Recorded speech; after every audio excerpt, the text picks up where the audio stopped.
به نام خدا، سلام علیکم.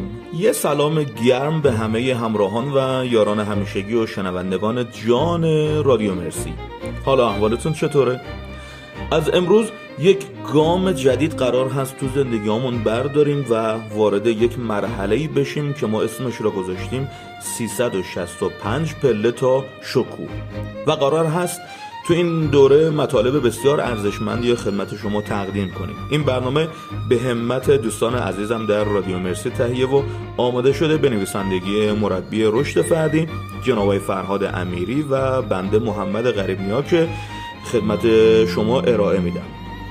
پس امیدوارم که از این سری برنامه ها هم لذت کافی ببرین و تا پایان این دوره همراه ما باشین.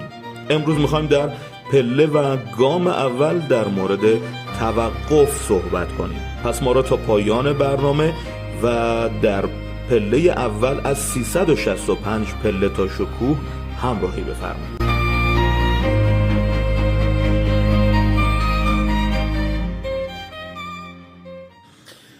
قبل از اینکه وارد این مسیر بشین میخوام یه خواهش ازتون بکنم. فقط برای چند دقیقه همه چیز رو بذارین کنار. عجله ها، نگرانی ها، برنامه ها، هدف ها و حتی فکرهایی که همین الان دارن توی سرت میچرخن. میدونم زندگی این روزا پر از دویدنه و هر کسی یه جایی در حال رسیدن به چیزیه. اما امروز قرار نیست به جایی برسیم. امروز فقط قراره بایستیم. آره همین، فقط توقف کنیم.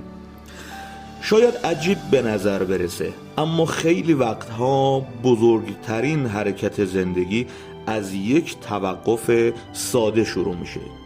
پس همین حالا کنار من بشین و اجازه بده اولین قدم رو با هم برداریم.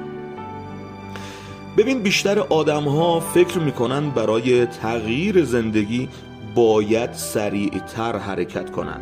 فکر میکنن باید بیشتر تلاش کنن، بیشتر کار کنن و بیشتر بدون. اما بذار یه چیزی رو بهت بگم. وقتی مسیر اشتباه باشه، سریعتر دویدن فقط آدمو زودتر به مقصد اشتباه میرسونه. برای همین اولین پله این مسیر توقفه. نه به خاطر تنبلی، نه به خاطر عقب نشینی، بلکه به خاطر اینکه قبل از هر تصمیمی باید ببینیم اصلاً کجا ایستادیم. کسی که نمی ایسته فرصت دیدن خودشو و مسیرشو از دست میده. توقف یعنی چند لحظه از حالت خودکار زندگی بیرون بیایی. یعنی به جای اینکه فقط واکنش نشون بدی، آگاهانه نگاه کنی.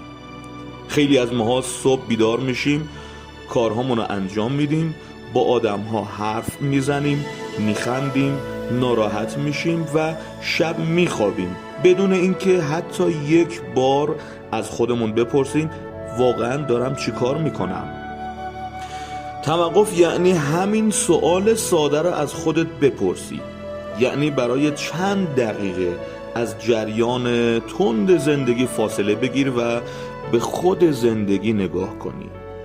فرض کن داری رانندگی میکنی و بعد از چند ساعت متوجه میشی که اصلا مطمئن نیستی به سمت مقصد درست داری میری یا نه. آدم عاقل چی کار میکنه؟ سرعتشو بیشتر میکنه؟ نه، اول کنار جاده نگه میداره، نقشه را نگاه میکنه و مسیرش رو بررسی میکنه. زندگی هم دقیقاً همین جوریه. خیلی از آدم‌ها سالها در حال حرکت هستن، اما هیچ وقت توقف نکردن که ببینن واقعاً به کجا دارن میرن. نتیجهش میشه این که بعد از سالها خستگی به جایی میرسن که اصلاً دلشون نمیخواسته. یکی از اشتباه‌های رایج اینه که مردم توقف را با عقب موندن اشتباه میگیرن. فکر میکنن اگر چند دقیقه، چند ساعت یا حتی چند روز برای فکر کردن و بازنگری وقت بذارن از بقیه عقب میمونن، در حالی که واقعیت کاملا برعکسه. کسی که بدون فکر جلو میره بیشتر احتمال داره مسیر اشتباه ها انتخاب کنه. توقف هوشمندانه نشونه ضعف نیست، بلکه نشونه بلوغه. نشونه اینه که تو میخوای آگاهانه زندگی کنی، نه فقط از روی عادت. حالا شاید بپرسی این توقف چه تأثیری روی موفقیت و آرامشت داره؟ جوابش خیلی ساده است. وقتی توقف میکنی ذهنت آرومتر میشه. وقتی آرومتر شد واضحتر میبینی و وقتی واضحتر دیدی انتخابهای خیلی بهتری انجام میدی و انتخابهای بهتر قطعا زندگی بهتری رو برای تو میسازن. بیشتر اشتباههای بزرگ زندگی در لحظه های اتفاق میافتند که آدم فرصت مکث و فکر کردن به خودش نداده. توقف به تو قدرت میده که دوباره فرمان زندگی رو دستت بگیری. شاید الان متوجه نباشی اصلا، اما همین توقف مقدمه یک اتفاق خیلی مهمتریه. وقتی میستی کم کم شروع میکنی به دیدن چیزهایی که قبلا نمیدیدی. انگار گرد و غبار از روی شیشه کنار میره. برای همین پله بعدی که بهش میرسیم مشاهده خیش هستش، چون تا وقتی نیستی نمیتونی خودت رو ببینی.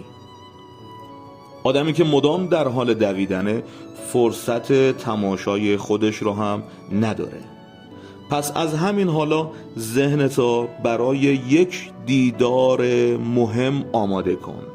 در پله بعدی قرار نیست به دیگران نگاه کنیم، قرار نیست دنیا رو تحلیل کنیم، قرار نیست مشکلات بیرون رو بررسی کنیم. قرار روبروی خودمون بشینیم و خودمون را ببینیم. شاید سالهاست همه چیز را دیده باشی به جز خودت و باور کن این دیدار میتونه آغاز یک زندگی کاملا متفاوت باشه.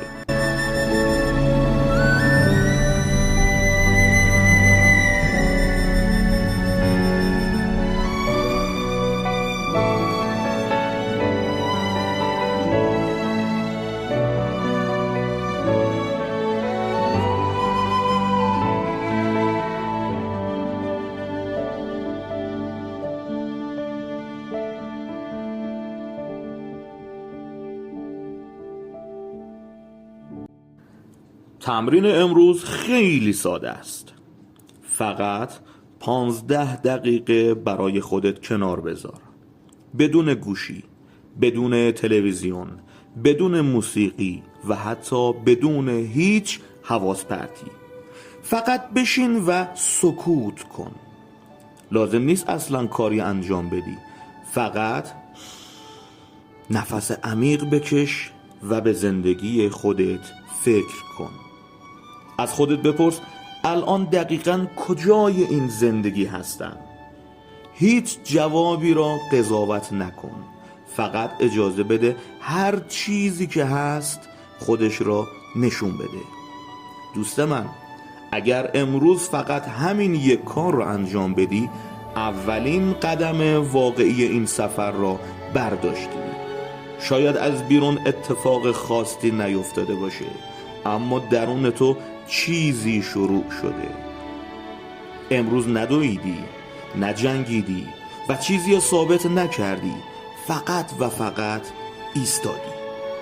و گاهی همین ایستادن شجاعانه ترین کاریه که یک انسان میتونه انجامش بده. من کنار تو هستم و خوشحالم که این مسیر رو با هم شروع کردیم. حالا که ایستادی، آماده شو تا در پله بعدی خودت را بهتر ببینی.